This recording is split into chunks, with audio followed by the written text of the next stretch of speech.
When was the last time you brushed up on your torso anatomy? Do you know all their names? Well, we went over the shapes, now let's go over the structure. So usually whenever I'm making an anatomy sheet, it tends to look something like this. That's way complicated, we're not going to get that far in the weeds. We're just going to hit some highlights. So I'm going to start with the collarbone. Bear with me. So the collarbone is typically drawn straight as a stylization, but it's actually bent and it floats. So it's essentially stuck to the front of your rib cage and it goes to the front of your shoulder, connecting to your shoulder blades or your scapula. I'm going to show here in this a little more of an isometric view to get an idea of what that depth looks like. So we've got our collarbone here at the front and it's meeting to the front of the shoulder, which then is where it meets our scapula. Now, essentially that makes us pretty much shaped like a football. However, muscles will pad that out and change up our shape a little bit. But the collarbone is on a hinge, and so when you raise your arms up, it's also going to rotate up with your shoulders.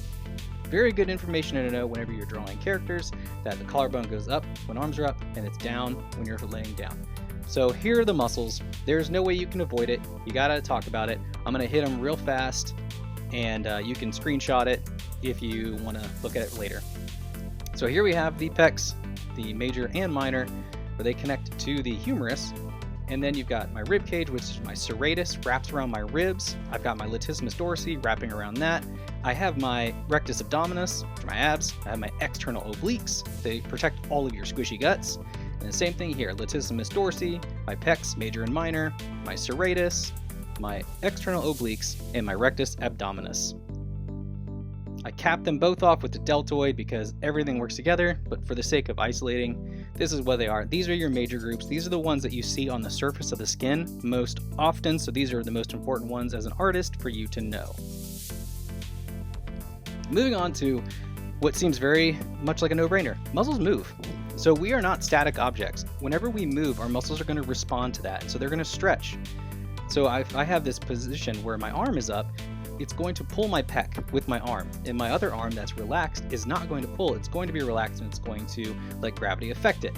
Now, what you have to understand is when everything is stretching, you're going to have your squash and your stretch. And when it comes to that, stretch equals structure. Whenever you stretch, you're going to see the structure underneath, and there's a reason why you need to know all of these things because they build upon each other.